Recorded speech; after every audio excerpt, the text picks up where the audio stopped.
रहा है। प्रशांत टंडन जी, जरा आपके पास आना चाहता हूं और इस बात को और थोड़ा सा, और सबसे बड़ी चीज कि आखिर चुप्पी क्यों साधे हुए हैं नीतीश बाबू, और राहुल गांधी की एंट्री के बाद से क्या कुछ और देखते हैं आप, और बिहार की राजनीति क्या दिल्ली की राजनीति से भी ज्यादा आने वाले समय में और गर्माने वाली है। दिल्ली में जो कुछ चल रहा है उस पर भी हम चर्चा करेंगे, लेकिन यहां जब बिहार की चर्चा हम कर रहे हैं तो साफ दिखाई दे रहा है कि कुछ ना कुछ तो है। देखिए, इसको राजीव जी समझना होगा कि बिहार में और दिल्ली के बीच में चल क्या रहा है, यानी बीजेपी और जेडीयू के बीच में चल क्या रहा है। क्यों नीतीश कुमार ने मीडिया के सामने खामोशी रखी और हाथ जोड़ लिए? क्यों नीतीश कुमार अभी तक अपना स्पष्टीकरण नहीं दिया या खंडन नहीं किया? क्यों दिल्ली ने, बीजेपी ने अभी तक कोई बयान नहीं दिया इस मामले में? लालू यादव ने क्यों बयान दे दिया और नीतीश कुमार को आमंत्रित कर दिया? इन सब चीजों का जो जड़ है वो बीजेपी का प्रोजेक्ट है। बीजेपी बिहार में अब प्रोजेक्ट महाराष्ट्र करना चाहती है और उसकी बातों से लगभग ये तय है कि वो प्रोजेक्ट महाराष्ट्र का मतलब अपना मुख्यमंत्री। और नीतीश कुमार इस बात को समझ गए। नीतीश कुमार क्यों मिलना चाहते थे मोदी से जी। वो अमित शाह के बयान के बाद सीधा सीधा मोदी, जेपी नड्डा या अमित शाह से कहलवाना चाहते थे कि बिहार का अगला मुख्यमंत्री नीतीश कुमार होंगे या नीतीश कुमार की नेतृत्व में चुनाव लड़ा जाएगा। और ये कमिटमेंट नहीं देना चाहते थे, इसीलिए मोदी साहब मिले नहीं, इसीलिए नड्डा जी से उनकी मुलाकात नहीं हुई। और लालू यादव क्योंकि बहुत अनुभवी राजनेता है, पुराने बिहार के सबसे शक्तिशाली नेता है अभी इस वक्त के, उन्होंने गर्म लोहे पे हथौड़ा मार दिया और नीतीश कुमार को, लालू जी के बयान को आप देखिए, उन्होंने 3 चरणों में बयान दिया है। एक उन्होंने कहा है कि जी आना चाहे तो आ सकते हैं, हमारे दरवाजे खुले हैं। दूसरी बात उन्होंने कही कि माफ कर देंगे, और तीसरी बात उन्होंने कही कि आए और काम करें। तो काम करने का ये मतलब नहीं कि मुख्यमंत्री बन के काम करें।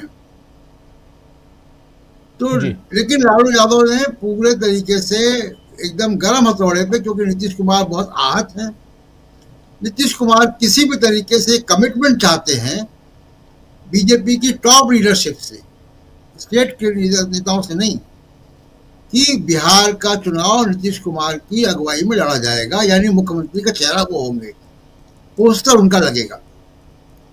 ये बीजेपी कमिटमेंट नहीं देना चाहती है। बीजेपी अब बिहार में महाराष्ट्र करना चाहती है, और क्यों ना करे। अब नीतीश कुमार को उन्होंने सरकार गिराने के लिए ले लिया, लेकिन नीतीश कुमार की पार्टी के 48 है, बीजेपी के 84 अभी के विधानसभा में। तो अगर बीजेपी चाहती है, बीजेपी के सामने ये गोल्डन अपॉर्चुनिटी है कि उनकी हसरत पुरानी कि पूरा एक नॉर्थ इंडिया में बिहार एकमात्र ऐसा राज्य है जहां बीजेपी का मुख्यमंत्री नहीं बना, और ये उनकी दबी हुई हसरत है जो अब सामने आ रही है। लेकिन ये बात तय बात रही है कि अगर बीजेपी ने अब तक, मोदी, नड्डा, अमित शाह ने इस पे कोई स्पष्टीकरण नहीं दिया है, इसका बहुत साफ मतलब ये है कि बिहार में अब वो प्रोजेक्ट महाराष्ट्र करने जा रहे हैं। उनकी मंशा ये है। शायद मुझे ऐसा लगता है कि अमित शाह का बयान समय से पहले आ गया जी। और उसने चीजों को बिखरा दिया। लेकिन अब ये बिल्कुल नहीं होगा कि बैक टू स्क्वायर वन होगा, यानी बीजेपी अब नीतीश कुमार के पोस्ट से चुनाव लड़ेगी। ये बीजेपी अपने कार्यकर्ताओं को हतोत्साहित करेगी अगर ऐसा करती है तो बीजेपी ने तय किया हुआ है, बीजेपी के बयानों से और बीजेपी की खामोशी से लग रहा है कि उन्होंने तय किया हुआ प्रोजेक्ट महाराष्ट्र उनको करना है। अब नीतीश कुमार के पाले में गेंद है। नीतीश कुमार क्या करेंगे? नीतीश कुमार एनडीए के बाहर जाएंगे। अब एनडीए में उनको मुख्यमंत्री पद के लिए उनको अलविदा कह दिया गया है। अब वो ऑप्शन तलाशेंगे बाहर।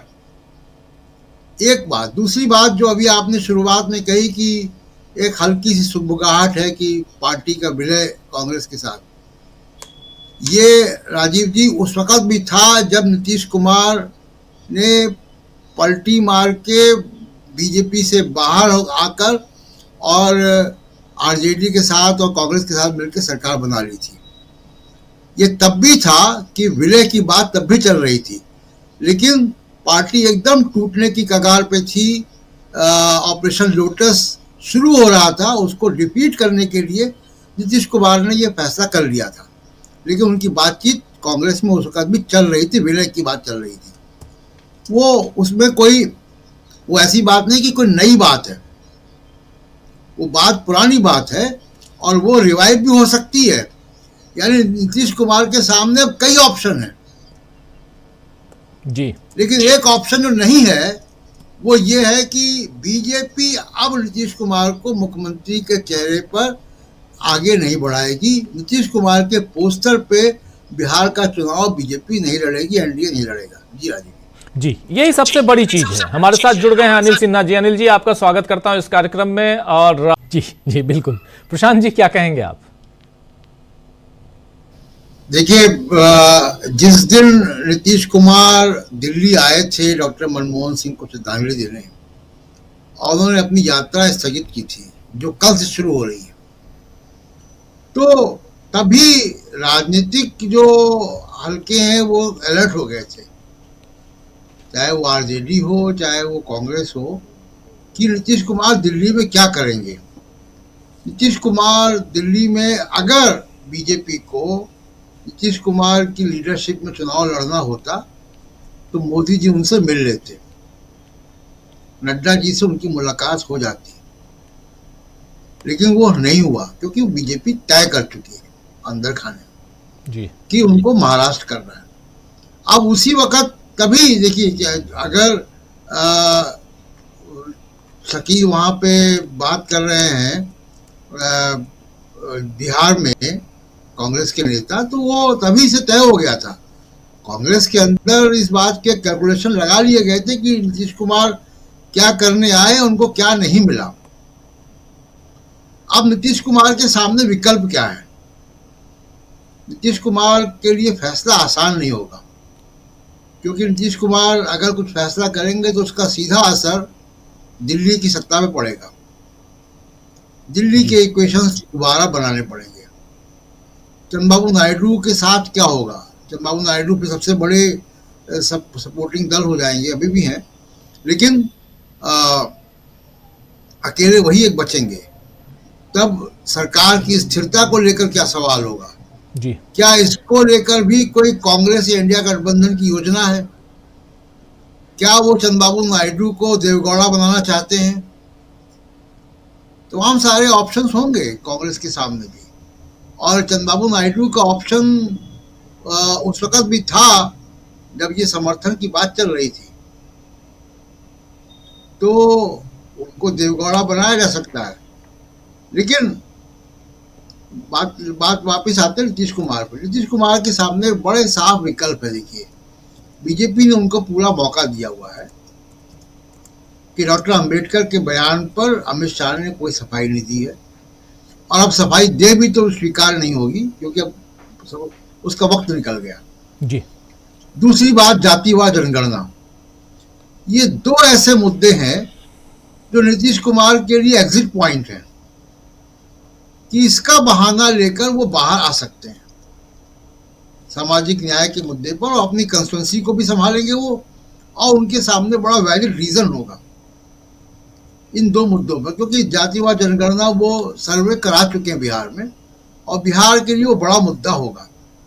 तो ये दो मुद्दे जो हैं नीतीश कुमार के सामने जो हैं, और मुझे लगता है कि अब ये वापस एक महीने पहले का इक्वेशन हो जाए और सब कुछ ठीक हो जाए, मुझे लगता नहीं, क्योंकि बीजेपी, जैसा बाकी हमारे मित्र भी कह रहे हैं, बीजेपी बहुत, सुनील जी बात कर रहे थे कि बीजेपी अपनी लीडरशिप को क्यों डिस्करेज करेगी। बीजेपी के सामने बड़ा स्पष्ट है मामला कि वो इस वक्त अब मौका नहीं गंवाना चाहेंगे, लेकिन नीतीश कुमार क्या करेंगे? उनको तो मुख्यमंत्री बने रहना। तो इसलिए अगर वो नहीं बनेंगे तो कोई भी ना बने। एक बात में नीतीश कुमार और लालू प्रसाद यादव में समझौता हो सकता है, वो ये है समझौता कि बिहार में बीजेपी का मुख्यमंत्री किसी भी हालत में ना बने। इस मामले में दोनों लोग एक हो जाएंगे। इस मामले में ये कंसेंसस पॉइंट हो सकता है कि भले नीतीश ना बने, कोई और बने, लेकिन बीजेपी का ना बने, क्योंकि अब इस वक्त नीतीश कुमार आहत हैं। देखिए, वो बोल भले नहीं रहे हैं, आहत है। और जहां तक ईडी सीबीआई ऑपरेशन लोटस की बात है, राजीव जी, जो अब बातें समझ में आ रही हैं, जो बातें सामने आ रही हैं, वो ये है, और आप घटनाओं के क्रोनोलॉजी से भी समझ सकते हैं इस बात को, कि ये पूरा जो ऑपरेशन चल रहा था, ऑपरेशन लोटस और नीतीश कुमार और ईडी सीबीआई के जरिए, ये डीवाई चंद्रचूड़ के मौजूदगी में चल रहा था। उनके जाने के बाद से राजनीतिक नेताओं के यहाँ ईडी ने जाना बंद कर दिया है। ईडी के ऊपर नकेल भी सुप्रीम कोर्ट ने कस दी है। महाराष्ट्र की इलीगल सरकार को चलाते रहे डीवाई चंद्रचूड़, तो डीवाई चंद्रचूड़ एक बहुत बड़ा एक सहारा थे, जो अब है नहीं। जी राजीव, बिल्कुल बिल्कुल। हालांकि इसकी